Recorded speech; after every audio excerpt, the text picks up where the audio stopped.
पुण्यातून एक महत्त्वाची बातमी आहे। पुण्यात सावित्रीबाई फुले स्मारक मतदान केंद्रावरती मोठा गोंधळ झालाय। मतदान केंद्रावर वेळ वाढवून न दिल्यानं मतदारांनी गोंधळ घातलाय।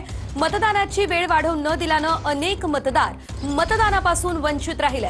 सकाळी उशिरा मतदान सुरू झालं आणि त्यामुळे वेळ वाढवण्याचं निवडणूक आयोगानं आश्वासन दिलं होतं, मात्र अखेर वेळ वाढवण्यात आलेली नाही आणि त्यामुळे या ठिकाणी मतदारांनी गोंधळ घातलाय।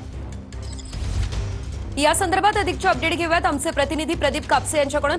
प्रदीप, आपण पाहतोय सकाळी मतदान उशिरा सुरू झालं आणि सायंकाळी मात्र वेळेवर बंद करण्यात आलं। या दरम्यान मतदारांची नाराजी दिसतीये, काय अपडेट?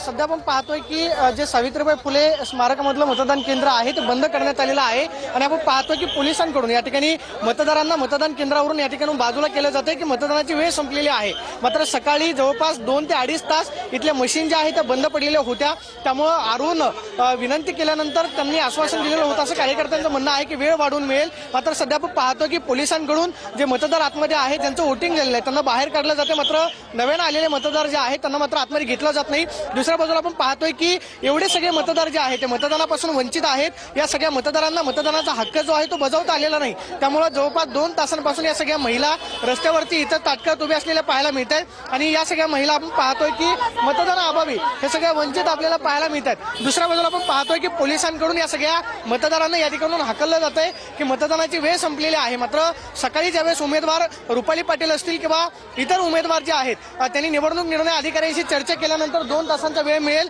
अशी त्यांची अपेक्षा होती। मात्र सध्या आपण पाहतोय की या ठिकाणाहून मतदान केंद्र जे आहे ते बंद करण्यात आलेलं आहे। पोलिसांकडून आवाहन केलं जाते की मतदान केंद्र जे आहे बंद करण्यात आलेलं आहे। डीसीपी ऋषिकेश रावले सर आपल्या बरोबर आहेत। सर, मतदान केंद्र बंद झालंय का? मात्र मतदानाची वेळ वाढून मिळेल असं सांगितलं होतं असं कार्यकर्त्यांचं म्हणणं आहे, त्याच्यामध्ये काय बदल होईल का? बघा, 100 लोक 100 काही गोष्टी बोलतील, जे नियम आहे नियमानुसार सगळं होईल।